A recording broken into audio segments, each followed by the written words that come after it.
యోధా పత్రిక 20-21 కలిసి చదువుకుందాం. యోధా పత్రిక 20-21 దయచేసి అందరం కలిసి చదువుకుందాం. ప్రియులారా, మీరు విశ్వసించు అతి పరిశుద్ధమైన దాని మీద మిమ్మల్ని మీరు కట్టుకొనచ్చు, పరిశుద్ధాత్మలో ప్రార్థన చేయొచ్చు. నిత్య జీవార్థమైన మన ప్రభువు యేసుక్రీస్తు కనికరం కొరకు కనిపెట్టుచు దేవుని ప్రేమలో నిలిచినట్లు కాసుకొని ఉండుడి. ఈ వచనమే కాదు, ఈ పత్రిక పాత నిబంధనలో విశ్వాసులని లేక బయటకు వచ్చిన ఆయా అనుభవాలు గుండా బయటకు వచ్చి వెంబడించిన వారు తద్వారా శోధించబడి ఎట్లా పడిపోయినారు, వారు పడిపోవడానికి కారణాలు అది మనం చూసేది ఇప్పుడు. కనుక బైబిల్లో రాయబడిన ప్రకారం 1 కొరింథీ పత్రిక 10:12 తాను నిలుచున్నానని అనుకున్నవాడు పడిపోకుండా జాగ్రత్తగా కాసుకొని చదవండి. 1 కొరింథీ పత్రిక 10:12 అనుకోండి, చదవండి ఎవరన్నా.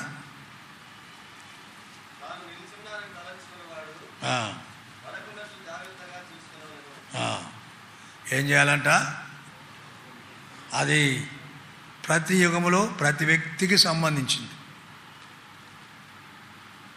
ఈనాడు విశ్వాసమైన మన జీవితంలో ఈనాడు బాగున్నాం, మరుక్షణం ఏమైందో మనకు తెలియదు, మరుక్షణం మరి దినం ఏమవుదో తెలియదు.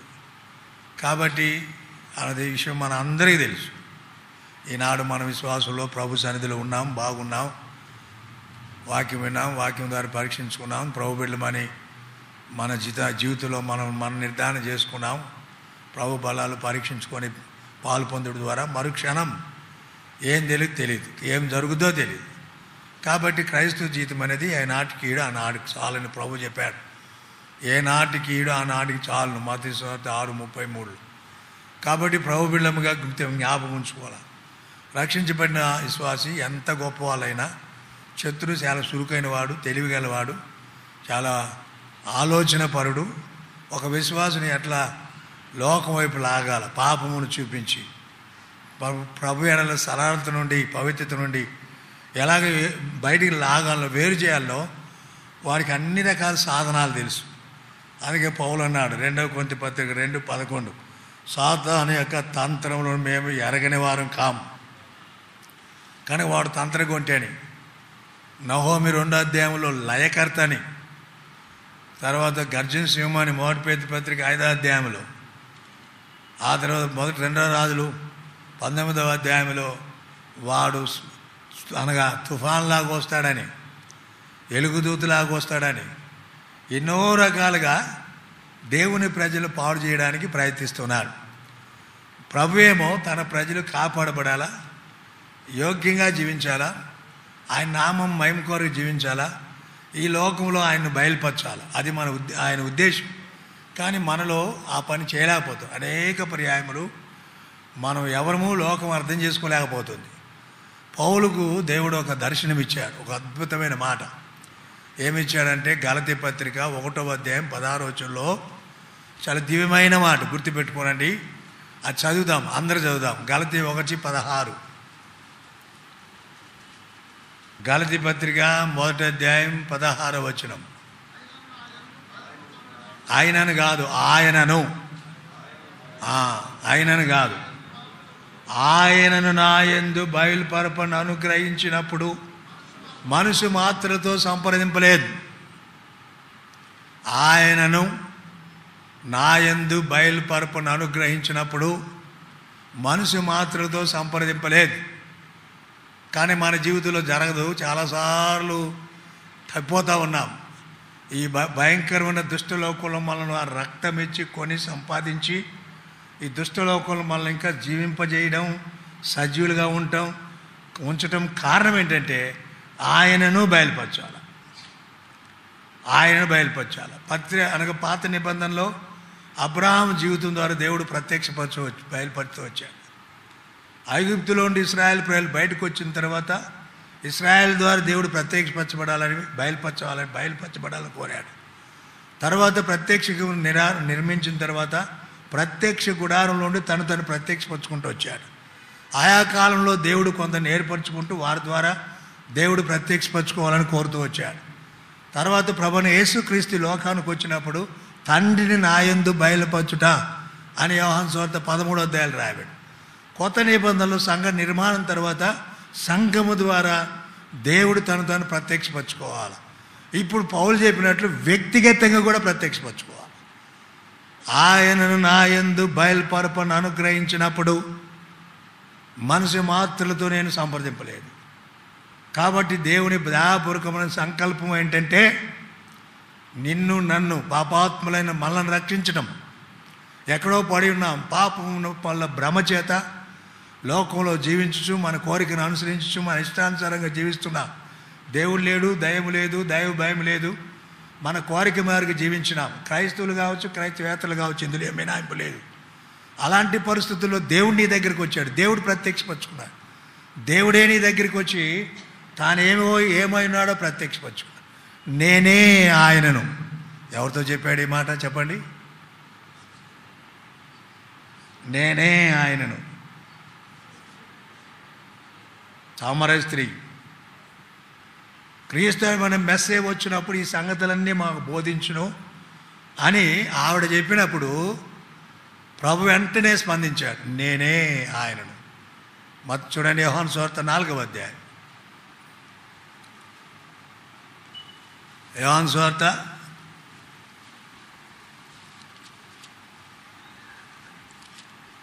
4వ అధ్యాయం 25-26.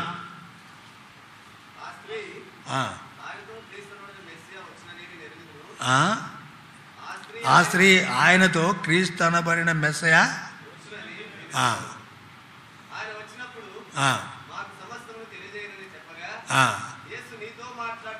నేనే ఆయనను, నేనే ఆయనను. ఎంత ధన్యకరమైన అద్భుతమైన ప్రత్యక్షత ఒక పాపాత్మురాలకి.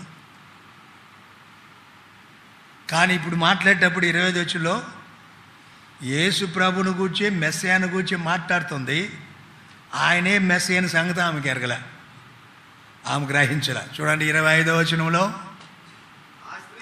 ఆ స్త్రీ ఎవరితో చెబుతుంది? క్రీస్తు అనబడిన మెస్సయ నేను ఎరుగుదును. ఎవరు చెప్పారు? పూర్వకాలమందు ఈమె సమరయ, అంటే సమరయులకు యూదులకు పుట్టిన ఆవిడ ఈమె.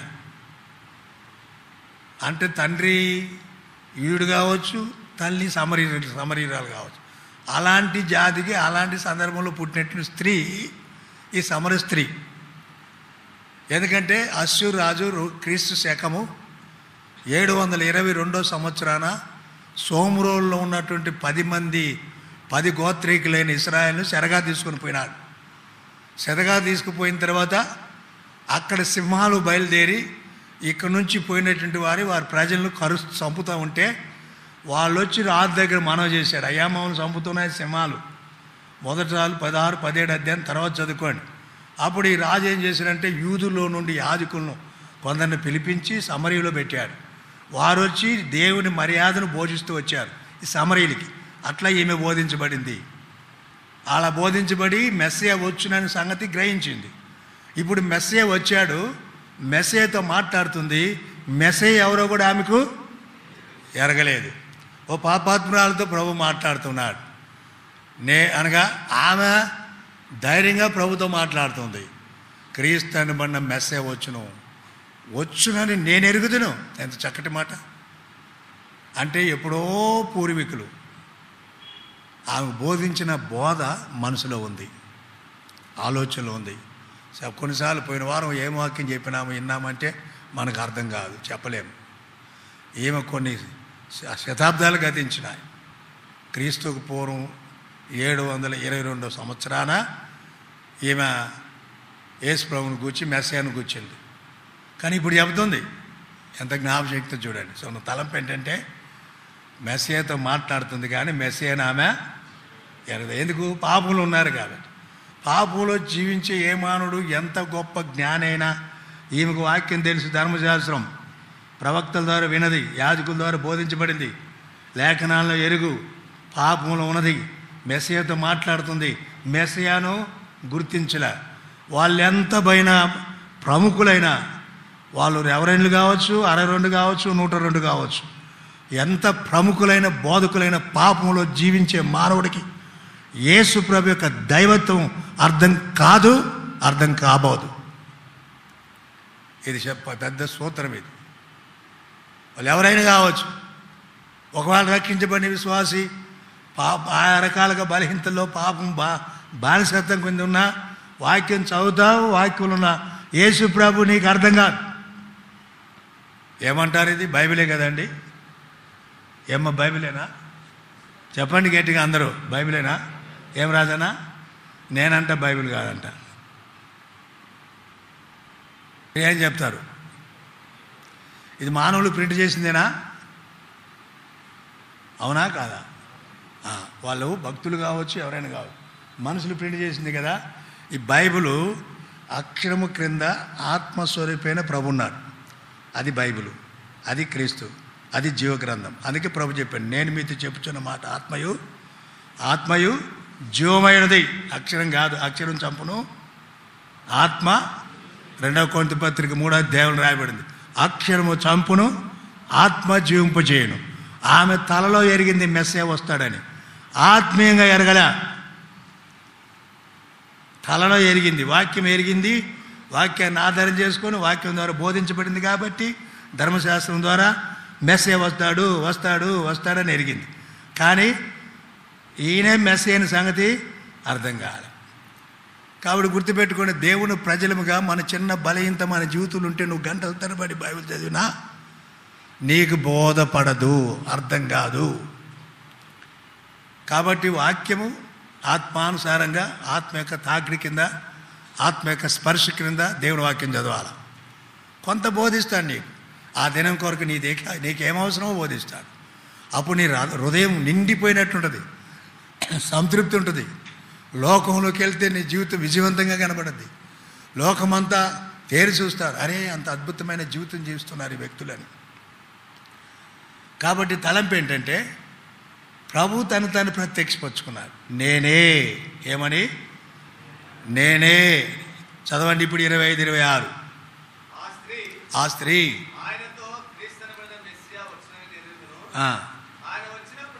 ఆయన వచ్చినప్పుడు యేసు నీతో మాట్లాడుచున్న నేనే ఆయనను. ఎంత అద్భుతమైన ప్రత్యక్షత ఒక పాపాత్మురాలకి. తద్వారా ఈ వ్యక్తి బయటకు వచ్చింది, విడుదల పొందింది. ఎలాగ? ఆమె కుండ వదిలిపెట్టి ఊరిలోకి వెళ్ళి తన జీవితాన్ని అంతటికి స్వస్తి చెప్పింది, వదిలిపెట్టింది, వెళ్ళింది. తలంపు ఏంటంటే, దేవుని ప్రజలంగా ఒకప్పుడు రక్షించబడ్డాం, బయటకు వచ్చినాం, తిరిగి అదే బలహీనతలో, అదే పాపంలో, అదే లౌకికతలో జీవించిన వ్యక్తి మరలా ఏం కావాలా? ఏం చేయాలా? జీవించిన వ్యక్తి ఏం కావాలి? పడగొట్టాలా. అదే అనగా యోధా పత్రికలో సారాంశం. వాళ్ళు బయటకు వచ్చినారు, దాసత్వం నుండి బయటకు వచ్చినారు. ఆ దూతలు దేవుని సముఖులు ఉన్నవారు, కయ్యోను ఉన్నారు, యోధా, ఎంతోమంది భక్తులు ఉన్నారు. వాళ్ళు ఒకప్పుడు ప్రభువుని గురించి ఎరిగినవారు, కానీ పడిపోయినారు. వారు ఆత్మీయంగా యోధా పత్రిక 20 వచనం ప్రకారము, మీరు విశ్వసించు అతి పరిశుద్ధమైన దాని మీద మిమ్మల్ని మీరు కట్టుకోవాలంటే మొట్టమొదటి ఏం చేయాలా? పడగొట్టబడాలి. ఏం కావాలా? ఇశ్రాయేలు చరిత్రలో గత వారం 4 విషయాలు చూసినాం. ఏటి విషయాల్లో పడగొట్టబడాలని. వారు ఐగుప్తులో నుండి బయటికి ప్రభావంతో వచ్చారు, జయోత్సవంతో బయటకు వచ్చారని రాయబడింది. కానీ మరలా పాపానికి బానిసలైనారు, మరలా దాసులైనారు. ఏదైతే వదిలిపెట్టారో మరలా వారి జీవితంలో కనబడుతూనే వచ్చింది. కాబట్టి ప్రియులారు, మన జీవితంలో కూడా ఆత్మీయంగా కట్టబడాలా, ప్రభువు మనల్ని కట్టాలా, ప్రభువుకు అమపరచాలా, ప్రభువులో మనం ఎదగాల. చూడండి, ఎఫెసు పత్రిక 2వ అధ్యాయం. ఎఫెసు పత్రిక 2వ అధ్యాయం.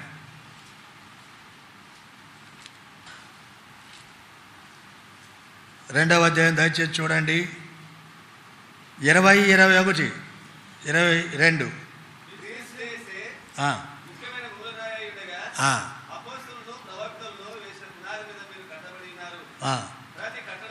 ప్రతి కట్టడమును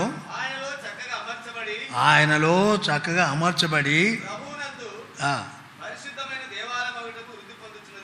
23:2 ఆయనలో మీరు కూడా ఆత్మ మూలంగా దేవునికి నివాస స్థలమై ఉండుటకు కట్టబడుచున్నారు. మొదటి పేతురు పత్రిక, పేతురు రాసిన మొదటి పత్రిక 2వ అధ్యాయం 4-5 వచనాలు.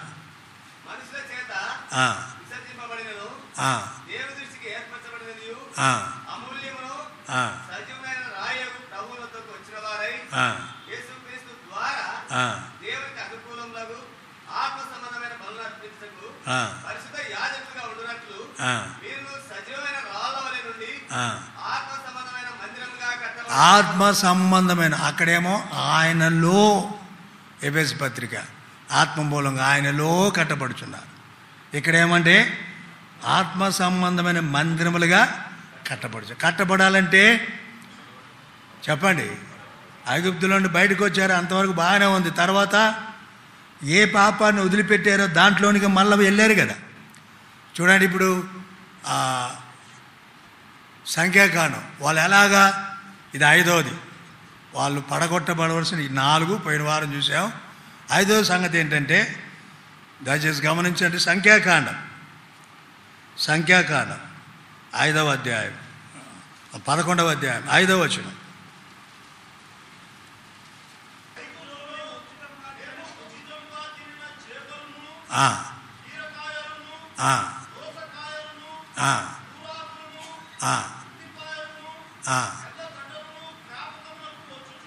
ఏమి జ్ఞాపకం వచ్చింది?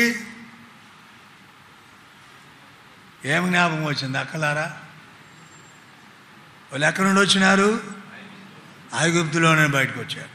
ఏమొచ్చింది జ్ఞాపకం? మరలా ఐగుప్తు జ్ఞాపకం వచ్చింది. కొన్ని వచనాలు చూడండి, అంత త్వరగా అక్కడ నిర్గమకాండం 14వ అధ్యాయం, నిర్గమకాండం 14వ అధ్యాయం 10 నుండి 13 వరకు.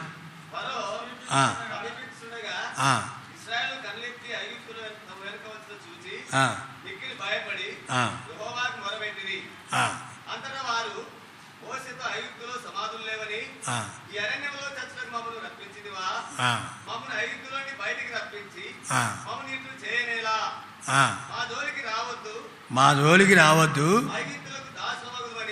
ఐగుప్తులకు దాసులు మోగదమని ఐగుప్తులోనే మీది చెప్పలేదా? ఏమి జ్ఞాపకం వచ్చింది? ఎక్కడి నుండి వచ్చినారు వారు? ఐగుప్తులో ఉండి. అలాగే నిర్గమకాండం 16వ అధ్యాయం 16:2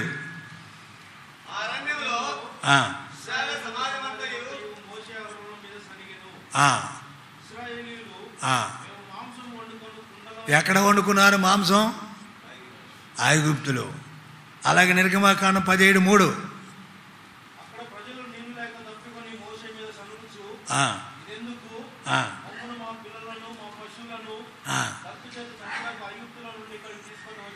ఐగుప్తులో ఉండి ఇక్కడ తీసుకొచ్చిరా. ఎలా మనసు ఎక్కడుంది?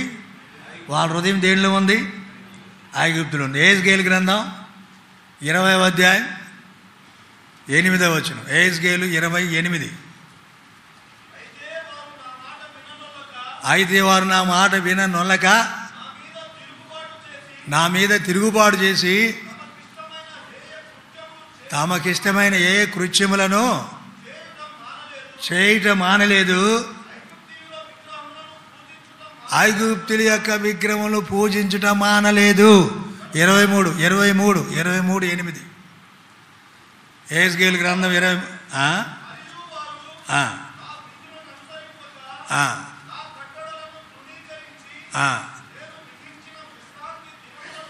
నేను విధించిన విశ్రాంతి దినములను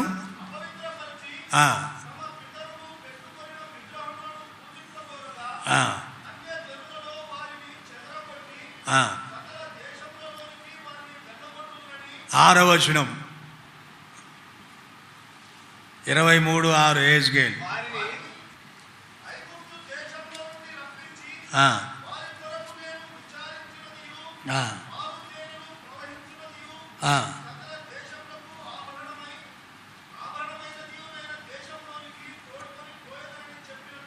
ఏ దేశం అంటే అది సకల దేశములకు ఆభరణమైన దేశం.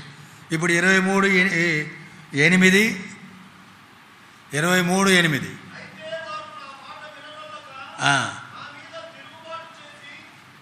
ఏం చేస్తున్నావు? 23:8 మరియు ఐగుప్తులో నేర్చుకున్న జారత్వమును మానకయుండెను. కొన్ని సంవత్సరాలు గడించారు బయటకు వచ్చి, కానీ అక్కడ నేర్చుకునేవి అక్కడ చేసినవి వీళ్ళు మానలే. నా తలంపు ఏంటంటే పదే ఐగుప్తులో బయటకు వచ్చినప్పటికీ ఐగుప్తు యొక్క ఆ ఆలోచనలు కానీ అక్కడ నేర్చుకునేవి కానీ ఆ పద్ధతులు కానీ వీరు మానలేదు. అందుకే అరణ్యములు ఏమైపోయినారు? రాలిపోయినారు. ఇప్పుడు ఐగుప్తులో నుండి బయటకు వచ్చిన వారు ఐగుప్తునే తమ హృదయాల్లో కలిగి ఉండి వారు అతి పరిశుద్ధమైన దాని మీద తమ్మును కట్టుకోగలరా? ఏం రాజనా? కనుకనే యోధా ఏమంటాడు? పడిపోయినటువంటి వారు అందరినీ జ్ఞాపం చేస్తూ మనకు బుద్ధి నేర్పడానికి, రక్షించబడినప్పటికీ విశ్వాస జీవితంలో ఏ అద్దుబాట్లు ఉన్నాయి, ఏ బలహీనత ఉన్నాయి, ఏ పాపము మన పైన పరిపాలన చేస్తుంది, ఏ పాపానికి లోనైనాం, విశ్వాసులుగా సంపూర్ణ దాన్ని పడగొట్టకుండా శిలువ ద్వారా వాటిని దాన్ని సంపూర్తిగా హరించకుండా విశ్వసించు అతి పరిశుద్ధమైన దాని మీద మన ఆత్మ జీవితాన్ని కట్టుకోలేం. కనుక కట్టబడాలంటే ఆయనలో కట్టబడాలా, పరిశుద్ధమైన మందిరంగా కట్టబడాలా. కట్టబడాలంటే ఏం కావాలా? వీళ్ళెవరు? సజీవమైన రాయి అని చెప్పబడింది అక్కడ. కనుక ప్రభుని ఎరిగిన వారు, లోకం నుండి బయటకు వచ్చిన వారు, పాపాన్ని అసహించుకున్నవారు, ప్రభు బిడ్డలు, వారి జీవితాలు మరలా విశ్వసించి అతి పరిశుద్ధమైన దాని మీద మనము కట్టుకుంటూ రావాలి. ఒక క్రమమైన సంఘము అనేది అది ఆత్మ సంబంధమైనది. ప్రభు యొక్క పోలిక, ప్రభు యొక్క జీవము, ప్రభు యొక్క ఆత్మ, ప్రభు యొక్క శక్తి సంఘములో కార్యసాధకమై ఆయన రూపంలోకి దినదినం ఆయన పోలికలోనికి మార్పు చెందుతూ రావాలి. అటు రావాలంటే జీవితంలో ఏదైతే దేవుని వాక్యానికి వ్యతిరేకంగా ఉంటుందో దాన్ని పడగొట్టకుండా మనం కట్టుకోవడం అనేది అసాధ్యమైన కార్యం. పాత నిబంధనలు ఐగుప్తి, కొత్త నిబంధనలు ఏంటి? రండి, గలతీ 1:4 గలతీ పత్రిక.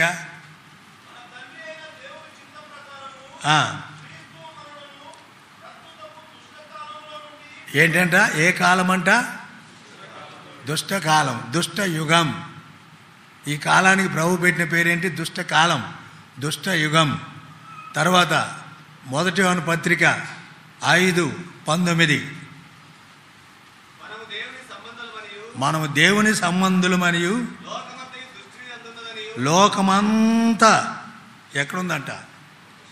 లోకమంతా ఎక్కడుంది? దుష్టుని అంది. యేసు ప్రభు వారు ఏం చెప్పాడండి? యోహాను సువార్త 14:30 చెప్పండి. నా ఎందు కాదు, యోహాను సువార్త 14:19 ఈ లోకాధికారి వచ్చుచున్నాడు, నాతో వానికి ఏ నిమిత్తం లేదు. యోహాను సువార్త 14:19 చదవండి. 14:30 ఇక్కడ మీతో విస్తరించి మాట్లాడను. ఈ లోకాధికారి ఎవరు చెప్పారు ఈ మాట? ప్రభువైన యేసుక్రీస్తు వారు స్వయంగా చెప్పారు. ఈ లోకాన్ని ఒక్క మాటతో సృష్టించిన ప్రపంచ నియంత, ప్రపంచ పరిపాలకుడు, ప్రపంచ నిర్మాణకుడు. బైబిల్లో మనం చదువుతాం అపోస్తలుల కార్యం 17:20 ఆ భూమి ఆకాశమును జగత్తును అందులో ఉన్న సర్వమును నిర్మించినవాడు. ఆ దేవుడే చెబుతున్నాడు ఏమని? ఈ లోక అధికారి అంటే లోకంలో సృష్టికర్తగా ఉండి కూడా లోకం ఆయనది కాదు. లూకాసు వార్త 4:6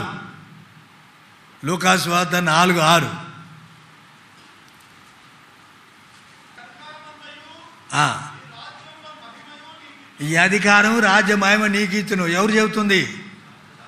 సాతాను. ఎవరితో? యేసు సృష్టించిన సృష్టికర్తకే ఆదేశిస్తుంది. ఈ అధికారము, ఈ మహిమంతా నీకు ఇస్తాడు. సాతాను చెబుతుంది. పౌలు ఏమన్నాడు? ఇహ సంబంధమైన దేవత. 2 కొరింథీ 4:4 ఏ సంబంధమైన? ఈ లోకానికి దేవత, లోకానికి అధికారి, ఈ లోకం మహిమనంతా మోసయుక్తంతో సంపాదించుకొని యేసు ప్రభుకే ఇస్తానంటుంది. కనుకనే ఈ లోకమంతా దుష్టుని యందు పడి ఉంది. ఈ దుష్టలోకం నుండి నిన్ను నన్ను ప్రభు బయటికి తీసుకొచ్చాడు. కానీ మరలా అందులో ప్రవేశించామంటే ఆత్మ ద్వారా, వాక్యం చేత, ఆత్మానుసారంగా ప్రభువులో నీవు నేను కట్టబడలేం. కట్టబడాలంటే ఏమైతే మన జీవితంలో లోపాలు, బలహీనతలు, పాపం ఉందో ఏం చేయాలి? దాన్ని పడగొట్టాలి. యోహాను సువార్త 19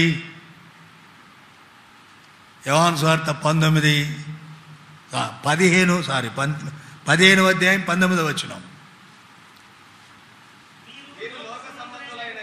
మీరు లోక సంబంధులైన ఎడల లోకం తన వారిని స్నేహించును. అయితే మీరు లోక సంబంధులు కారు, నేను మిమ్మల్ని లోకంలో నుండి ఏర్పరచుకుంటుని, లోకం నుండి ఏర్పరచుకుంటుని. ఇవే మాటలు ప్రభువారు యోహాను సువార్త 17వ అధ్యాయం 14వ వచనం, యోహాను సువార్త 17వ అధ్యాయం 16వ వచనం.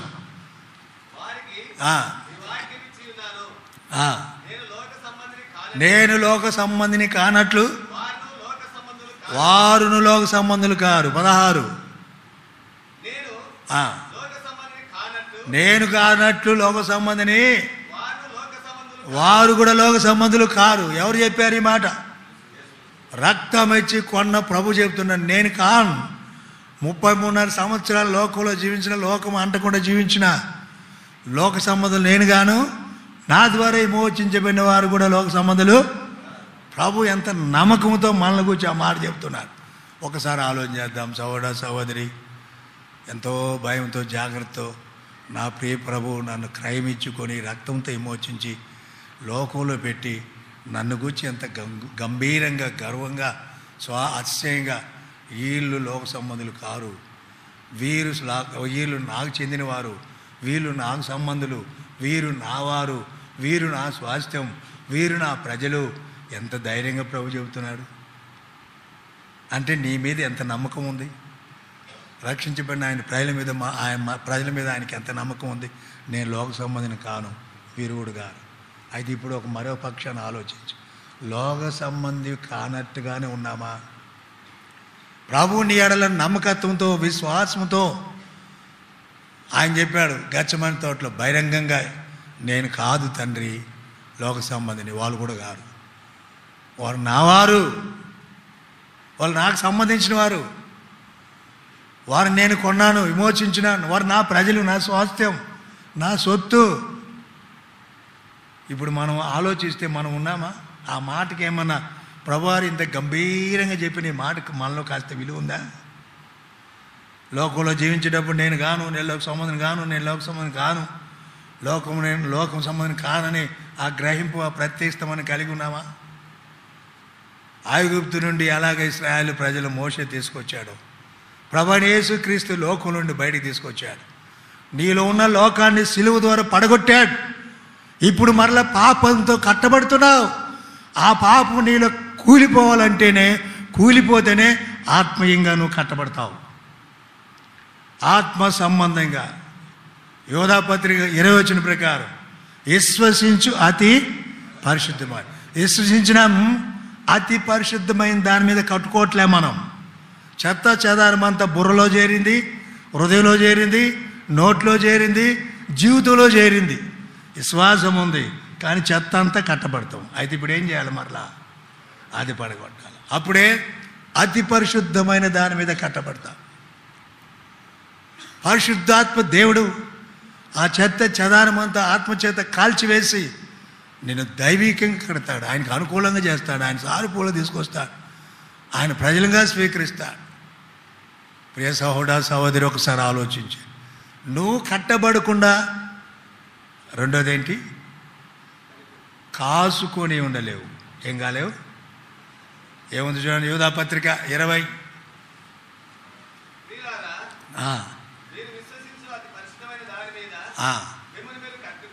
కట్టుకొని మొదట కట్టుకొనొచ్చు,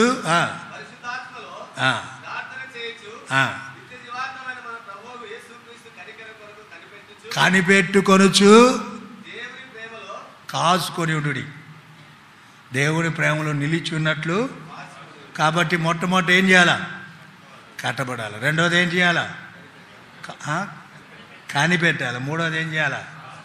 ఈ మూడు ఎప్పుడు జరుగుతాయి? బయటకు వచ్చినప్పుడు కాదు, మారుమూసి పొందటం కాదు.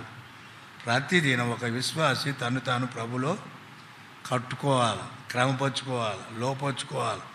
ప్రతి ఉదయకాలం సాయంకాలం పడకేళ్ళక ముందు నాలో ఏమన్నా ప్రవేశించిందా చెత్త చెదారం, దాన్ని తీసివేయి, దాన్ని పడగొట్టివేయి, దాన్ని కాల్చివేయి. నీ దివ్యమైన సుగుణాలతో నన్ను కట్టు, క్రమపరచు, నీ రూపంలో తీసుకురా, నీ పోలికలకు తీసుకురా. ఇది క్రైస్తవ జీవిత యొక్క సంపూర్ణ వైఖరి. కాబట్టి యూదా ఇశ్రాయేల్ యొక్క జీవితంలో ఎలాగ వాళ్ళు తప్పినారు అది జ్ఞాపకం చేస్తూ మన జీవితాన్ని జ్ఞాపకం చేస్తున్నాడు.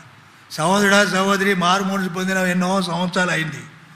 ఎంత చెత్త చేరింది మనలో, ఎంత కానిది మనలో చేరింది. మందిరానికి వస్తున్నాం, అన్ని కార్యాలు పాల్పొందుతున్నాం, అనవసరమైన వాటిలో ఎన్నో పర్యాలు జోక్యం చేసుకొని ఆత్మీయంగా ఎన్ని రకాలుగా నష్టపడుతున్నాం. దాన్ని పడగొట్టుకోకుండా, దాన్ని తీసివేయకుండా విశ్వసించు అతి పరిశుద్ధమైన దాని మీద మనం ఎలాగ కట్టుకోగలం? కట్టుకున్నప్పుడు ఏమవుతావు? కాసుకొని ఉంటాం. కాబట్టి మన జీవితాలు ఎలా కట్టుకుంటున్నాం, ఏ రీతిగా కట్టబడుతున్నాం? మొదటి కొరింథీ పత్రిక 3వ అధ్యాయం రండి. కొరింథీయులకు రాసిన మొదటి పత్రిక 10వ వచనం. దేవుడు నాకు అనుగ్రహించిన కృప చొప్పున నేను నేరపురైన శిల్పికారిని వలె పునాది వేస్తుంది, మరి ఒకడు దాని మీద ఏం చేస్తున్నాడంట? కట్టుచున్నాడు. ప్రతివాడు దాని మీద ఎలాగ కట్టుచున్నాడో పునాది వేశాడు. కానీ ఎలా కట్టబడుతున్నాం? దేని మీద కట్టబడుతున్నాం? మన క్రైస్తవ అనుదిన యాత్ర జీవితంలో అపోస్తులు వేసిన పునాది మీద మన జీవితాన్ని కట్టుకుంటున్నామా? ఇది వ్యక్తిగతమైనది. దాని గురించి ఆలోచించండి జాగ్రత్తగా. నిన్ను నీవే దేవుని ప్రజలమైన మనం కట్టుకోవడం అనేది చాలా అవసరత. ఎందుకంటే ఎన్నో పర్యాలు కూలిపోయినా, ఎన్నో పర్యాలు లోకం చేత ఏడబడ్డాం, ఎన్నో పర్యాలు పాపానికి బానిసలైనా, ఎన్నో పర్యాలు శత్రువు మనల్ని ఆకర్షించాడు. కాబట్టి ఇదే రీతిగా లోకానుసారంగా ప్రవర్తిస్తూ ఒక మాట రాబడింది బైబిల్లో. మొదటి పత్రిక 2వ అధ్యాయం 17వ వచనం. లోకం దాని ఆశ గతించిపోను. చూడండి 15వ వచనం నుండి 15 నుండి.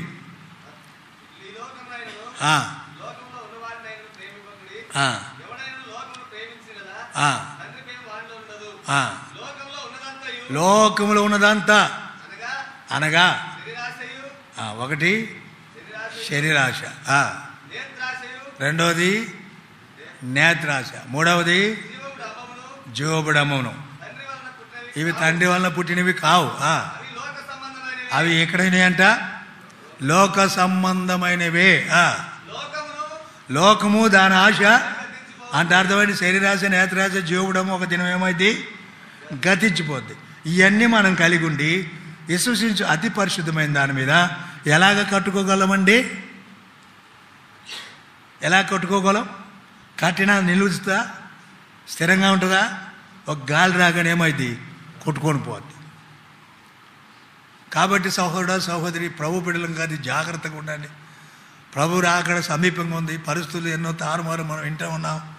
ఏ క్షణం ఏం జరుగుతుందో తెలీదు. నువ్వు బయటకు వచ్చావు, ఐగుప్తు నుండి బయటకు వచ్చావు, ప్రభువుని అంగీకరించినావు. పరిశుద్ధాత్మ దేవుడు నిన్ను ఒక అద్భుతమైన విధానంలో నీలో చైతన్యం కలిగించి ఆత్మలో కార్యం జరిగించాడు. దేవుని ప్రజలతో సమకూర్చాడు. పరిశుద్ధాత్మ దేవుడు తండ్రి అనగా ప్రభువైన యేసుక్రీస్తు వారు ఆత్మ సంబంధమైనది, మనకు అదృశ్యమైనది ఏకైక సంఘం, కులము, మతము, జాతి ఎలాంటి వివక్ష లేని సంఘంలో నేను తీసుకొచ్చాడు. అయితే విశ్వాసగా ఎలా కట్టబడుతున్నామనేది ఇప్పుడు ముఖ్యం. కట్టబడకుండా ఏది మన జీవితంలో అడ్డొచ్చింది? ఏ బలహీనత, ఏ పాపం, ఏ లోకం, ఏ శరీరం, ఏ కోరిక మన జీవితంలో ప్రవేశించి సరైన స్థానంలో సరైన రీతిగా కట్టబడకుండా అడ్డం వస్తుంది. దాన్ని మనం ఏం చేయాలా? ప్రభా దీన్ని పడగొట్టే, దీన్ని తీసేసే. ఎలాగ తీసేస్తాడు ప్రభు? తీసివేయడానికి కొన్ని కారణాలు ఉన్నాయి, కొన్ని సాధనాలు ఉన్నాయి. చూడండి, మొట్టమొదటిగా రోమపత్రిక 6:6 ఎలాగ తీసివేయబడింది? రోమిలికి రాసిన పత్రిక 6వ అధ్యాయం.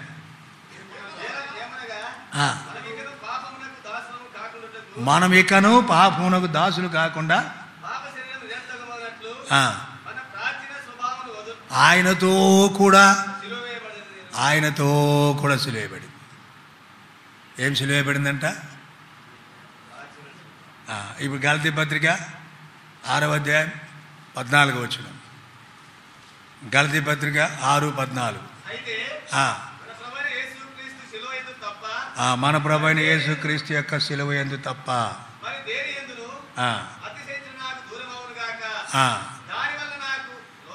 దాని వలన నాకు లోకమునకు నేనును సిలువేయబడ్డాం. ఎలాగ పోద్ది లోకం? ఎలా గతించింది లోకం? లోకం గతించాలా? లోకంలో నువ్వు గతించాలా? మనలో ఉన్న లోకం గతించాలా? లోకానుసారంగా జీవించి మనం గతించాలా? లోకం దాని ఆశ గతించాలి. ఆ లోకానుసారంగా జీవిస్తే ఏమవుతాం? మనం ఏమవుతాం? గతించిపోతాం. మరి ఇప్పుడు మనలో నుండి ఏం పోవాలా? లోకం పోవాలి. లోకం పోవాలంటే ఏం కావాలా? సిలువ. అందుకే పౌలు ఆ మాట అన్నాడు, నేను లోకమునకు, లోకము నాకు ఏం చేయబడింది? సిలువేయబడింది. లోకము నాకు, నేను లోకాన్ని సిలువబెట్టాను. బయటలో ఉండి, ఐగుప్తులో ఉండి బయటకు వచ్చినప్పటికీ, లోకంలో ఉండి వేరైనప్పటికీ ఆ లోకం మనలో పనిచేయడానికి ఆస్కారం ఉంది. ఆ లోకం మరలా మనలో పనిచేసి మన లోకంలోనికి లాగిపోయే ప్రమాదము ఉంది. లోకం నుండి బయటికి రావచ్చు, కానీ లోకం లోపలికి రాకుండా చూసుకోవాలా. బయటకు వచ్చినంత మాత్రాన లోకం పోలా. లోకం మరలా ఎంటాడుతూ ఉంది. ఐగుప్తుల నుండి వచ్చిన ఇశ్రాయేలుని ఎంటాడినట్టు ఆ లోకం మరలా మనలను ఏం చేస్తుంది? ఎంటాడుతుంది. అది హరించాలంటే ఏం కావాలా? సిలువ పని చేయాలి. విశ్వాసం ద్వారా ప్రభువా ప్రతినిత్యం ప్రతిదినం ఆ సిలువ నాలో పనిచేయాలి. ఆ సిలువ నేను నా జీవితాన్ని అనుభవింపజేసుకుంటున్నా. ఏ లోకమైతే నాలో ప్రవేశించి నీలో నుండి వేరు చేయనంటున్నదో దాన్ని సిలువ ద్వారా సంధించి నన్ను శూన్యం చేయి. తద్వారా విశ్వసించు అతి పరిశుద్ధమైన దాని మీద నన్ను నేను కట్టుకోనట్టు. కాబట్టి ప్రియ సహోదర సహోదరి, దేవుని ప్రజలంగా క్రైస్తవ జీవితం ఎలాగుంది? కాబట్టి మన వాగ్దానం ఏంటి? కనికరం కొరకు ఏం చేయాలంట? ఏం చేయాలా? కనికరం కొరకు కనిపెట్టాలంటే మన జీవితంలో ఏ చెత్త చేరిందో, లోకం చేరిందో దాన్ని పడగొట్టి విశ్వసించి అతి పరిశుద్ధమైన దాని మీద కట్టబడాలంటే ఆనాడు ఎట్టి కనికరంతో రక్షించబడ్డావో అదే కనికరం నీకు అందుబాటులో ఉందో, దగ్గరికి వచ్చాయా? ఒకప్పుడు కనికరించిన మళ్ళా నా జీవితంలో కాంతి ప్రవేశించింది. నాలో ఉన్న చెత్త, లోకం, పాపం, శరీరం, నా ఇష్టం, నా కోరికలు నాలో నుండి తొలగించేయమని ప్రభు దగ్గర కోరుకుంటే ప్రభు క్షమిస్తాడు. ప్రభు ఆ దయచేత చూడండి, మీకా 7:14, మీకా గ్రంథం 7వ అధ్యాయం 18-19.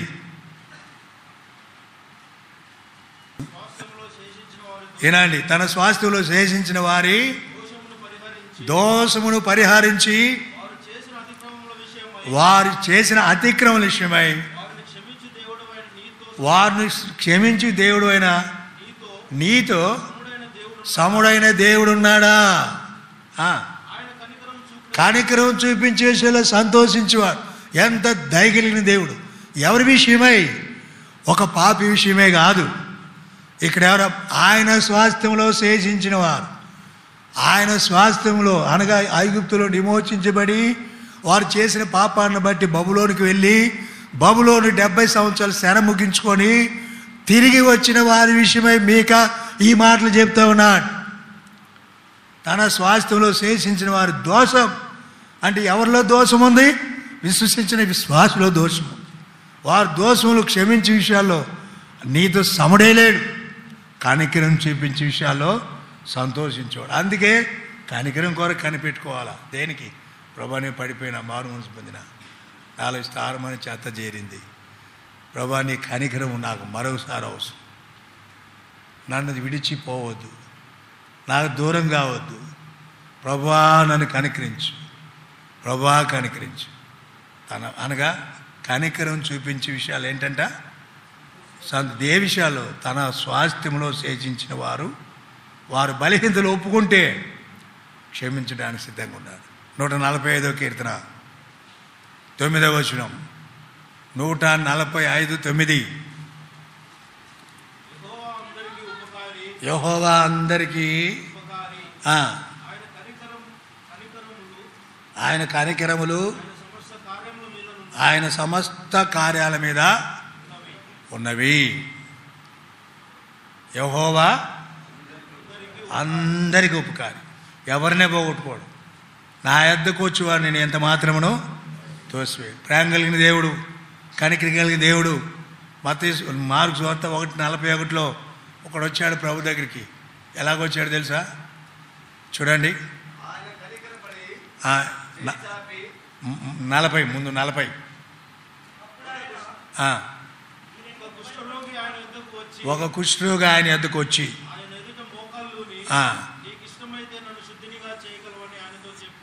ఎవరు వచ్చారు? మత్తయి సువార్త 15వ అధ్యాయం, మత్తయి సువార్త 15వ అధ్యాయం 22.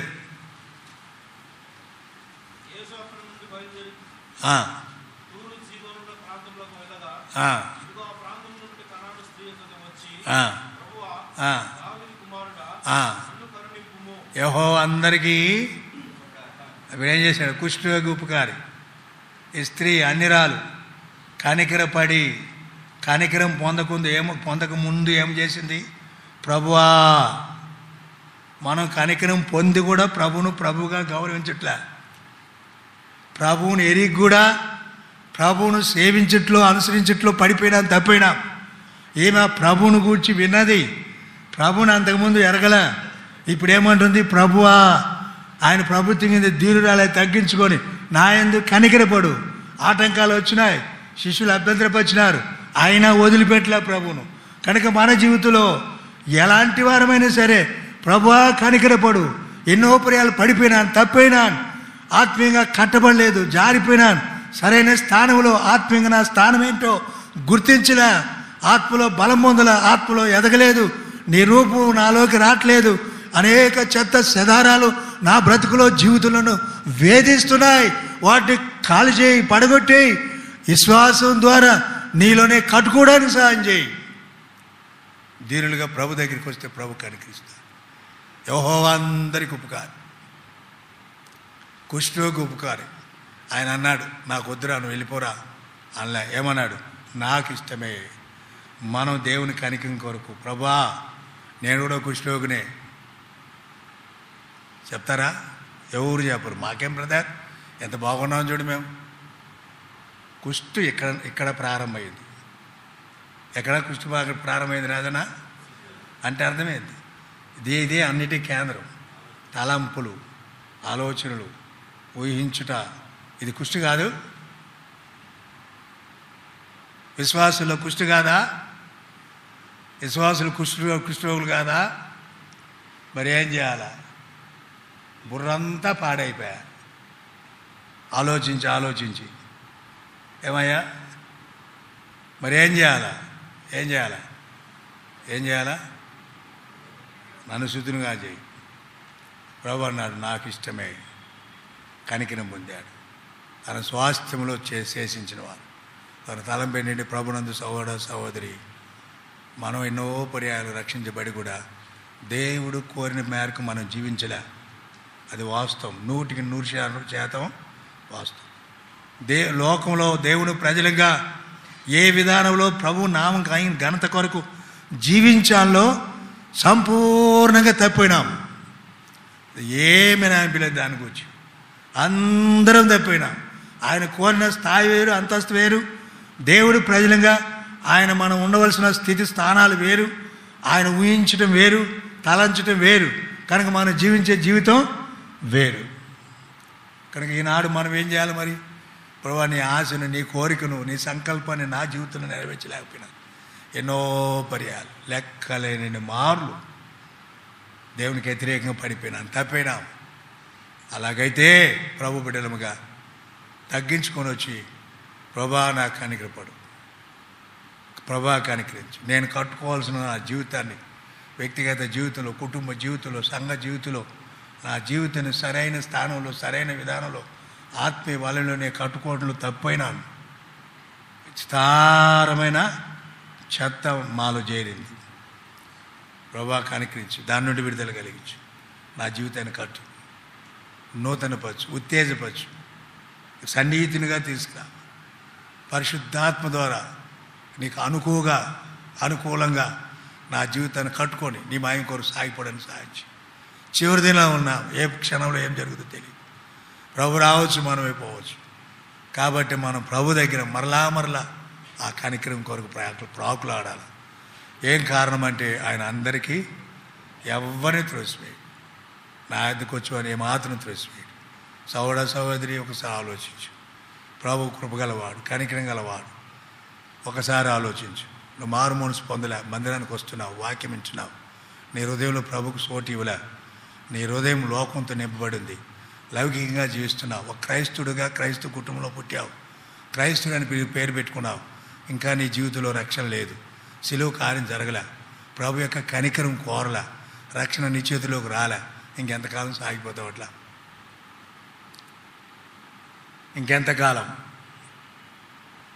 పౌలు ఏమన్నాడు? మొదటి తిమోతి పత్రిక 1వ అధ్యాయంలో, నేను కనికరింపబడ్డా. ఏమన్నాడు?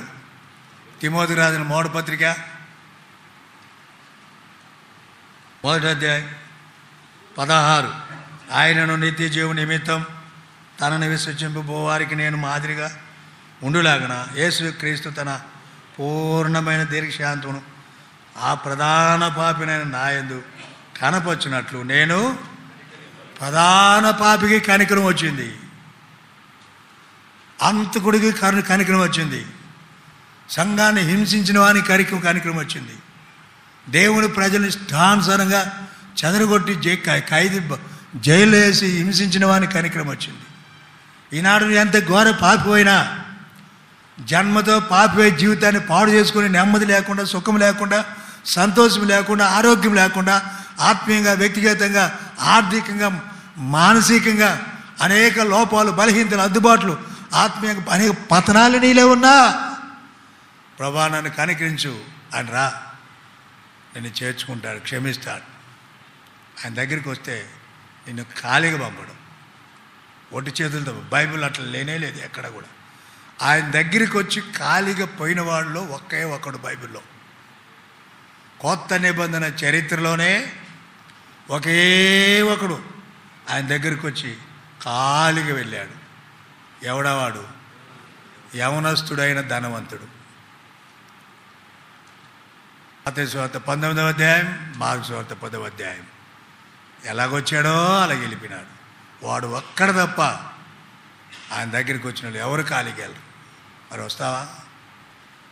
నాకు కూడా కనికరం కావాలి. ప్రభా, నేను ఒక పాపిని, పాపం నా జీవితాన్ని పాడు చేసి, నన్ను బట్టి నా తల్లిదండ్రులకు వ్యసనం దుఃఖం ఉంది, నన్ను బట్టి నా భార్యకు వ్యసనం బాధ ఉంది, నన్ను బట్టి నా భర్తకు, నన్ను బట్టి నా బిడ్డలకు ఎంతో వ్యసనకరంగా, దుఃఖకరంగా జీవిస్తున్నాను. పాపాన్ని బట్టి నా జీవితాన్ని పాడు చేసుకుంటున్నాను. పాపం నా జీవితాన్ని పాడు చేసింది, నెమ్మది లేదు. ప్రభా, ఒక క్రైస్తుడని పేరు ఉంది నాకు, కానీ హృదయంలో మార్పు లేదు. పాపానికి బానిస నేను అమ్మబడ్డా, కనికరించు, తగ్గించుకుని రా, ప్రభు క్షమిస్తాడు. ఆయన క్షమించలేని పాపం అనేది లేదు. ఎంత ఘోర పాపి అయినా, ఎప్పుడు వచ్చినా, ఎంతటి వారు వచ్చినా, ఆయన వచ్చిందే అందుకొరకు. పాపినైనా నిన్ను క్షమించడానికి వచ్చాడు.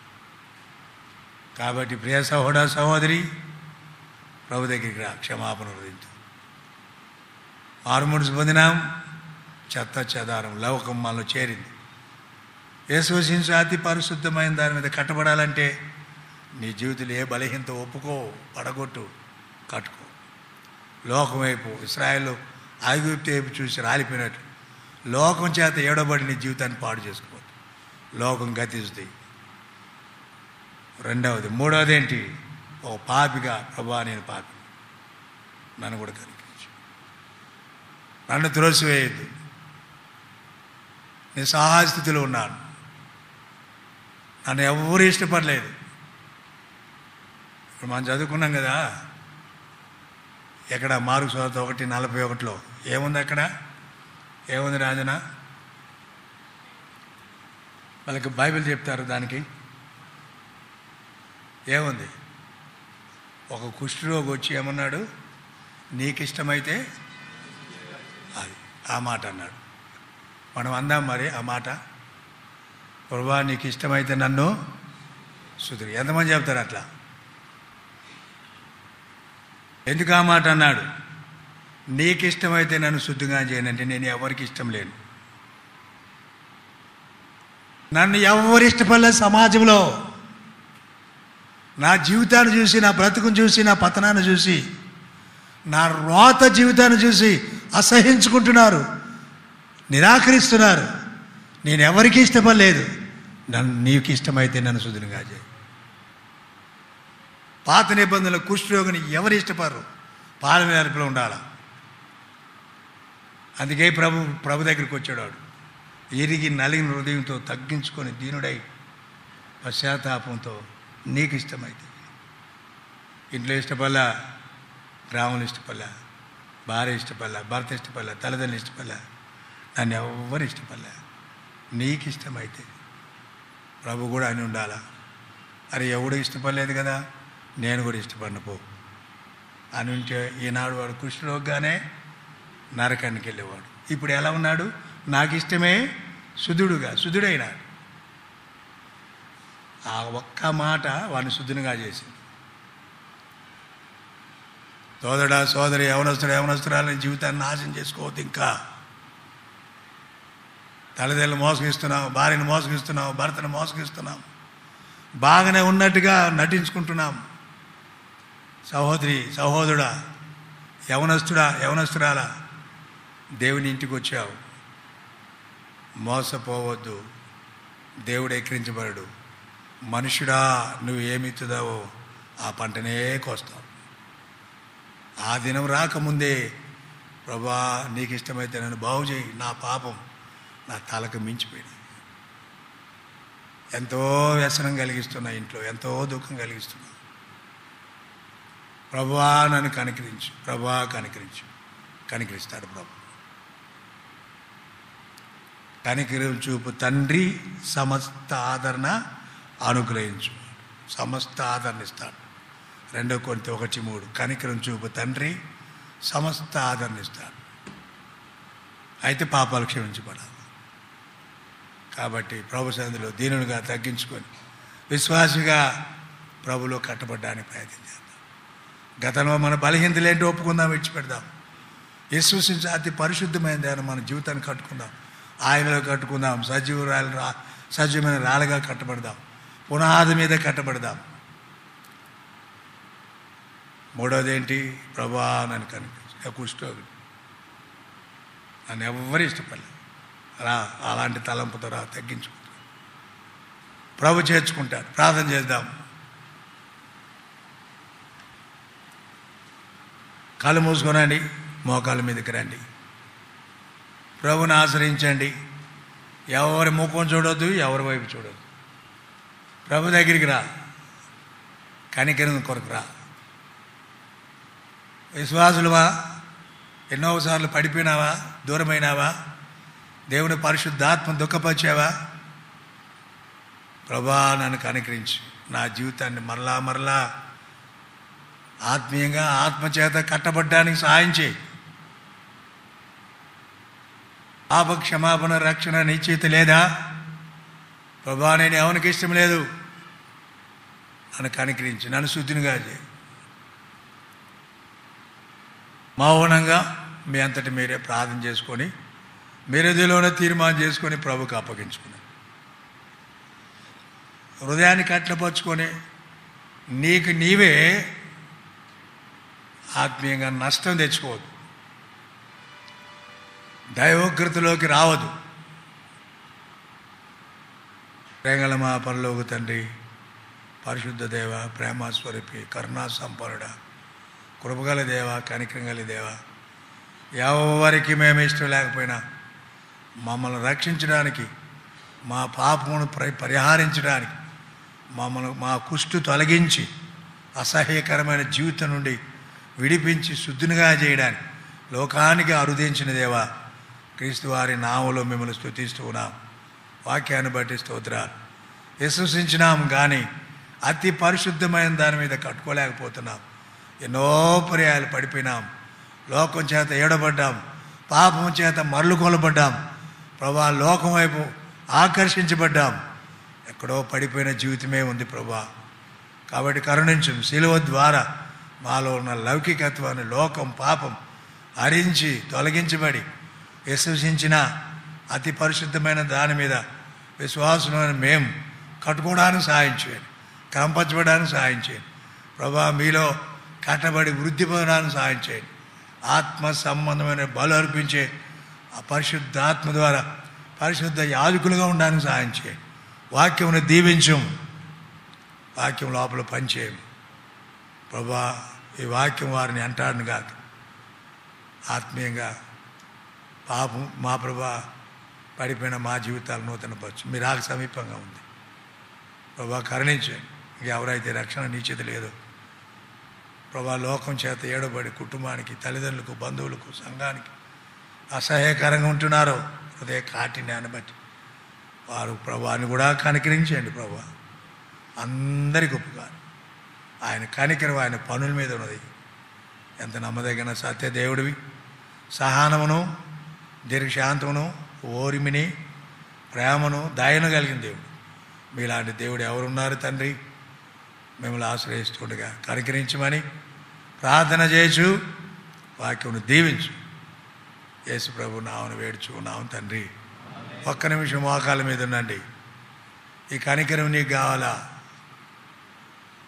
ఆత్మీయ కుష్టు, తలలో కుష్టు, మాటలో కుష్టు, తలంపులో కుష్టు నిలువెల్లా చెడిపినాం.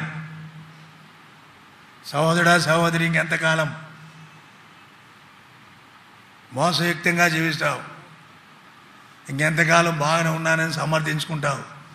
యవనస్తుడా, యవనస్తురాలా, తల్లిదండ్రులు ఎంతగా మోసగిస్తున్నావు నువ్వు?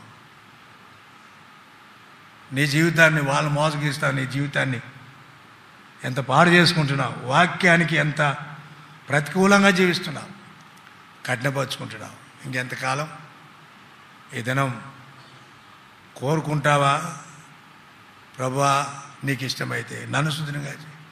ప్రభువా నీకు ఇష్టమైతే నా దోషాలు, పాపాలు, అతిక్రమలు పరిహారించు, నీ రక్తంలో కడుగు. ఎవరైనా లోపల మనసులో, హృదయంలో తీర్మానం చేసుకున్నావు, మీ కుడి హస్తాన్ని పైకెత్తి చూపిస్తే మీ కొరకు ప్రార్థన చేస్తాం. ఎవరైనా ఎక్కడైనా సహోదరుడా, సహోదరి ఆ చేతిన వాళ్ళు అలాగ ఉండండి. మీకు ఒక కార్డు ఇస్తాం. దేవుని వాక్యం ఉంది, అది కింది భాగం, పై భాగం మీరు దగ్గర పెట్టుకోండి. కింది భాగం మాకు ఇస్తే మేము మీ కొరకు ప్రార్థన చేస్తుంటాం. త్వరగా రావాలి. ఎవరులే దాని ఎవరైనా ఇంకా సహోదరుడా, సహోదరుడా, కళ్ళు మూసుకోనండి. ఎవరినో చూడొద్దు. నీ జీవితానికి వచ్చిన ఒక సవాల్ ఇది. ఒకవేళ ఈరోజు ప్రభు వచ్చినా, భూకంపం వచ్చి భూమి అంతా కదిలిపోయి కూలిపోయినా నువ్వు ప్రభు దగ్గరికి ఉంటావు. ప్రభుని అంగీకరిస్తే, ప్రభు సహోదరుడా, ప్రభు కనికరించునుగా, ప్రభు క్షమించునుగా. సహోదరి ఇటు అమ్మ అక్కడ, సహోదరి ప్రభుని క్షమించునుగా.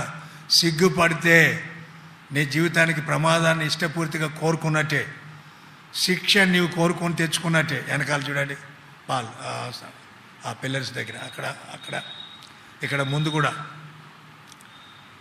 ఇంకెవరైనా మీ కుడి హస్తాన్ని పైకెత్తి చూపిస్తే మీకు ప్రార్థన చేస్తాం. యవనస్తులు కానీ యవనస్తురాలు కానీ నీ హృదయాన్ని కఠినపరుచుకొని నీకు నీవే తీర్పు తెచ్చుకోవద్దు, నీకు నీవే శాపం తెచ్చుకోవద్దు, నీకు నీవే అగ్నికి ఆగుతు కావద్దు. తీర్పు ముందు కానీ వెనక కానీ. ఇంకెవరైనా సహోదరుడా, సహోదరుడా, ఇక్కడ ముందు ఈ పక్కన, సహోదరుడా ప్రభుని క్షమించును కాక. కార్డులు ఎవరికి అందినాయో దయచేసి మీ చేతులు దించండి. పై భాగం మీ దగ్గర ఉంచుకొని కింది భాగాన మీ అడ్రస్ క్లియర్గా, మీ పేరు, మీ సెల్ ఫోన్ నెంబర్ రాయండి, మాకు ఇవ్వండి, మేము ప్రార్థన చేస్తాం. మీ చేతులు పైకి ఎత్తండి. సహోదరి యవనస్తురాల ప్రభు కనికరించిన గాక, ప్రభు క్షమించిన గాక, తన పరిశుద్ధ రక్తంలో నిన్ను కడిగి పవిత్రపరచు. నాకు ఇష్టమే నువ్వు శుద్ధురాలుగా, నాకు ఇష్టమే. సహోదరి యవనస్తురాల ప్రభు కనికరించిన గాక. ఇంకెవరైనా ఎక్కడైనా మోసపోవద్దు. మరొక ప్రభు దినం నీ జీవితంలో వస్తో రాదో, మీటింగ్ అయిన తర్వాత మనం గమ్యం చేరలేం. ఏ క్షణంలో ఏం జరుగుతుందో తెలీదు. మోసపోవద్దు, మోసగించుకోవద్దు నీ జీవితాన్ని. ప్రభు నీకు ఇచ్చిన అవకాశం తరుణం సద్వినియోగం చేసుకో. ఇంకెక్కడైనా వెనక కానీ బ్రదర్స్ వైపు, సిస్టర్స్ ఇంక ర్యాంప్ కింద ఇంకెవరైనా ఉన్నారా? ప్రభు హృదయలు చేర్చుకోవాలా? నిర్దోషి కావాలా? నాకు ఇష్టమే శుద్ధురాలిగా ఇక్కడి నుంచి వెళ్ళాలా? కుష్ఠరోగితో వచ్చాడు, అపవిత్రతో వచ్చాడు, శుద్ధుడై వెళ్ళాడు ఆ కుష్ఠరోగి. నీకు కూడా అదే అనుభవం కావాలా? ఇంకెవరికైనా మీ కుడి హస్తాన్ని పైకి ఎత్తి చూపించాడు. సహోదరులు కార్డు తీసుకొస్తారు. ఆ కింది భాగంలో మీ చిరునామా, మీ టెలిఫోన్ నెంబరు, మీ పేరు క్లియర్గా రాసివ్వండి. ప్రభు మిమ్మల్ని ఆశీర్వదిస్తాడు.